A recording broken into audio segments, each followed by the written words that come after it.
রাষ্ট্রপতি পদ থেকে মোহাম্মদ শাহাবুদ্দিনের বিদায় ঘিরে নতুন করে আলোচনায় এসেছে তার রাজনৈতিক অবস্থান ও কর্মকাণ্ড।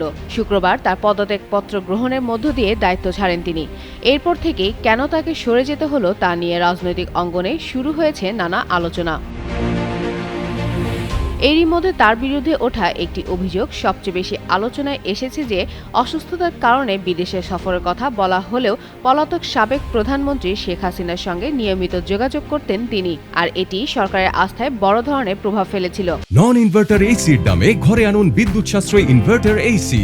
এখন 1.5 ton my one inverter AC মাত্র 48,900 টাকা পাওয়া যাচ্ছে মিনিস্টার শোরুমে।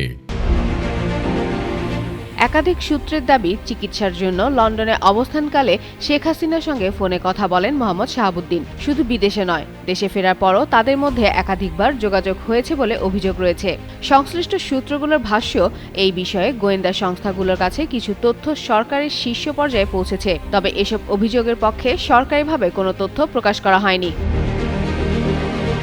অন্যদিকে মোহাম্মদ শাহাবুদ্দিন এসব অভিযোগ সরাসরি অস্বীকার করেন। একাধিক গণমাধ্যমকে তিনি বলেন, এমন ঘটনার প্রমাণ কেউ দেখাতে পারলে তিনি জনগণের যে কোনো রায় মেনে নেবেন বলে দাবি তার। এদিকে সম্প্রতি ভারতে অবস্থানরত শেখ হাসিনার দেশে ফেরার বক্তব্য ও সরকার বিরোধী তৎপরতা নিয়ে বিভিন্ন মহলে আলোচনা তৈরি হয়েছে। এমন প্রেক্ষাপটে রাষ্ট্রের নিরাপত্তা ও রাজনৈতিক পরিস্থিতি বিবেচনায় সরকার আর কোনো ঝুঁকি নিতে চায় না বলে সংশ্লিষ্ট সূত্রগুলোর দাবি। সেই ধারাবাহিকতায় মোহাম্মদ শাহাবুদ্দিনকে রাষ্ট্রপতির পদ ছাড়া বার্তা দেওয়া হয় এবং শেষ পর্যন্ত তিনি পদত্যাগ করেন। তবে এই সিদ্ধান্তের কারণ সম্পর্কে সরকারের পক্ষ থেকে এখন পর্যন্ত আনুষ্ঠানিক কোনো ব্যাখ্যা দেওয়া হয়নি। ফাতেমা ফাতেহ জান, যুগান্তর নিউজ।